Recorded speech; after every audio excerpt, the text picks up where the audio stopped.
Town committee सिजाल जुनजो के 200 मुलाजमीन गुज़श्ता 5 माह से अपने जायज़ तनख्वाहों से महरूम। मुलाजमीन की घरों में फाका कशी के मनाजिर, जबकि शहर में चारों तरफ गंदगी ही गंदगी। गुज़श्ता 11 दिन से जारी एहतजाज का मुंतखब नुमाइंदों समेत किसी जिम्मेदार ने नोटिस नहीं लिया। असांजे एहतजाज का जो 11 ॾींहं आहे मुसलसल असांजो एहतजाज हले तो। ही जेको असांजो हल्को आहे, जेको बिलावल भुट्टो ज़रदारी साहब जे हल्के में तो जे, जेको हाणे जनरल इलेक्शन में वॾी अक्सर सां खटियो, उन खां पोइ ही हल्को PS 14 तो अचे। मीर नाज़र अली ख़ान बख्शी मुसलसल हितां इलेक्शन लड़ंदो आयो आहे, खटींदो आयो आहे।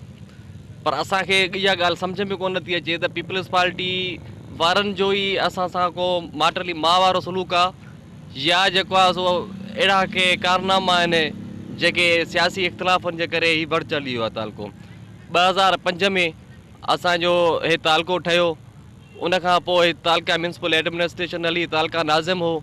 2016 ते हे टाउन करे हिन खे ख़तमु कयो वियो तालका एडमिनिस्ट्रेशन खे। उन टाइम बि असांजो एहतजाज हलियो, मुसलसल 2-3 महीना असांजूं सैलरीज़ बंदि हुयूं, पोइ डिफेंड करे मुलाज़िमनि खे हलायो वियो। वरी हाणे जॾहिं खां वठी हीअ 2024 में निगरान गवर्नमेंट वेठी, निगरान गवर्नमेंट वेहण सां ई तुरत ई असांजूं पघारूं बंदि कयूं वियूं।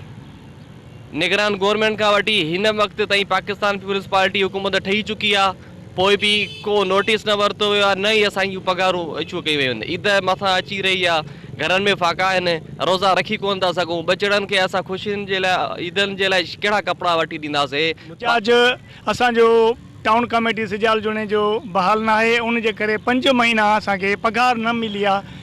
उन लिहाज़ सां ये एहतजाज आहे ऐं असां इहे बुख हड़ताल ते बि वेठा आहियूं ऐं एसे ते वेंदासीं जेसिताईं असांजूं पघारूं बहाल न थींदियूं। असां ग़रीब आहियूं, मिसकिन, असांजी ईदूं बर्बादु लॻियूं पियूं। गुज़िश्ता केतिरियूं ईदियूं आयूं हूंदियूं 5 महीननि में ज़ाहिर आहे, उन में असांजो फाका कशेरी ज़िंदगी बसर कयूं था।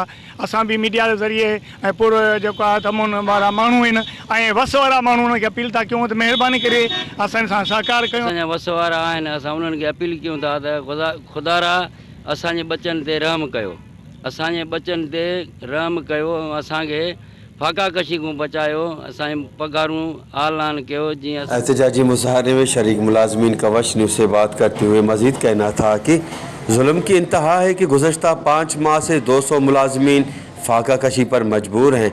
कैमरा टीम के साथ गुलाम अली ब्रावई, वश TV, शदात कोट।